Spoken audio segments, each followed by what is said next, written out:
The event of emergency, please follow.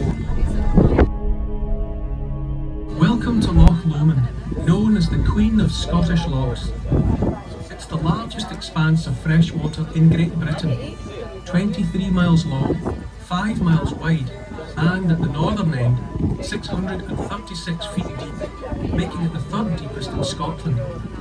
The River Leven, which we are now leaving, is the loch's only outlet, running from here into the River Clyde and from there into the Atlantic Ocean. As a major shipping port between Europe and the Americas. This brought a boom in wealth to the area in the 1800s. The trade routes, which saw Glasgow flourish, traded textiles from Europe to the Caribbean, sugar and molasses to America, and tobacco to Glasgow. At one time, 50% of all the tobacco in Europe had arrived via Glasgow. The wealthiest of these Glasgow tobacco lords were able to live the lavish lifestyles of aristocrats, building European-style villas in Glasgow and the surrounding area. While millionaires today buy super yachts, their equivalent in the 1800s built grand country mansions for hunting and fishing, for which the land around Loch Lomond became prime real estate. As we cruise along this western shore, we'll pass just a few of these houses built by the super-rich tobacco barons, shipbuilders and merchant bankers. Century by the Smollett family, shipbuilders and merchants, whose most famous member was the poet and novelist Tobias Smollett. Such was the wealth and influence of the Smolletts, the house has welcomed a few famous guests in its time. Former Prime Ministers Winston Churchill and Anthony Eden, as well as Empress Eugenie of France, have all visited here. As was the case with many ancestral homes across Britain, the costs of upkeep, staff and servants became unsustainable for the families. It was sold in 1986, and after extensive additions to the original home, Cameron House was converted into a luxury 5-star hotel.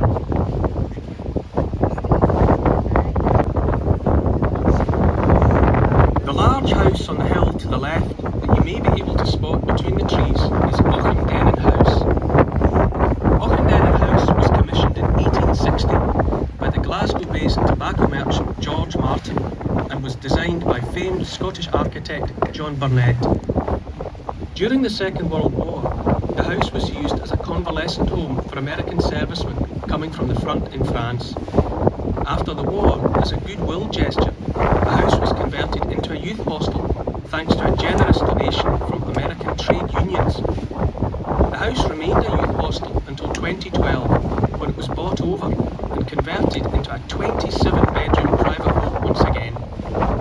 Legend has it, the house marks the site of the hunting lodge of King Robert the Bruce, who owned much of the land and islands on Loch Lomond. These he used as his private hunting estate, introducing many of the deer and game birds to the islands and surrounding area.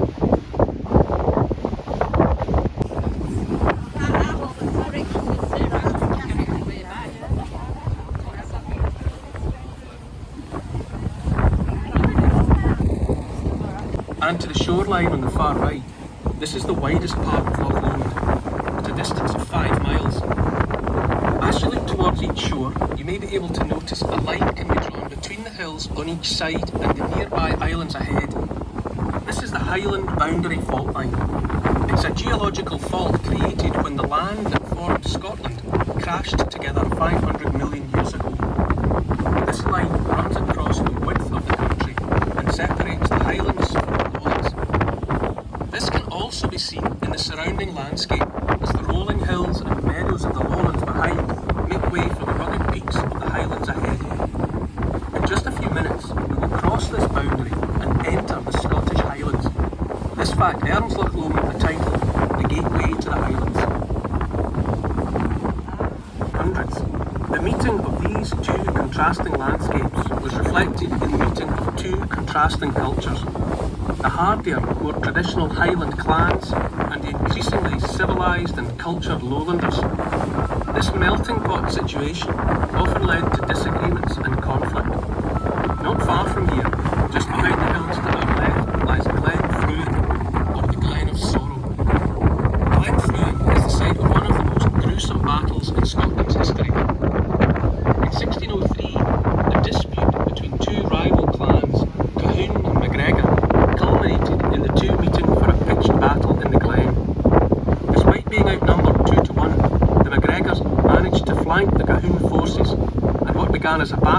became a massacre. Legend has it that for the 200 to 300 casualties the Cahoon suffered, the MacGregor's casualties were but a handful. Some reports suggest that even the Cahoon women, who were there to tend the injured, were massacred along with their kinsmen.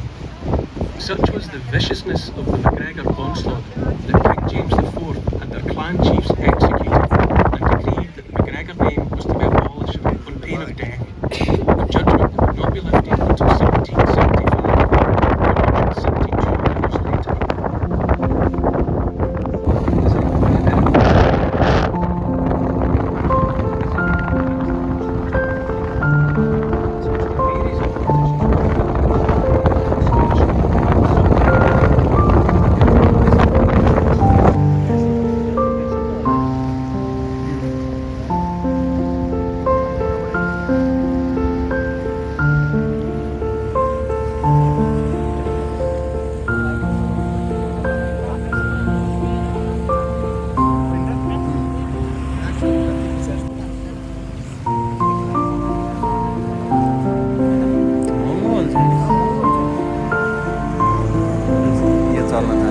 Oh, puro.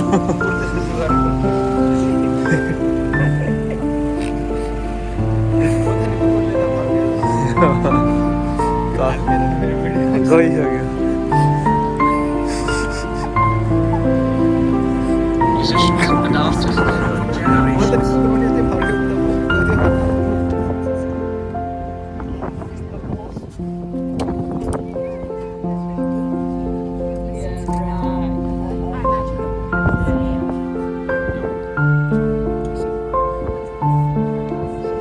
It was during the Victorian era that Loch Lomond gained renown. Visitors were drawn from across the world, thanks in large part to the romantic novels of the likes of Tobias Smollett and Sir Walter Scott.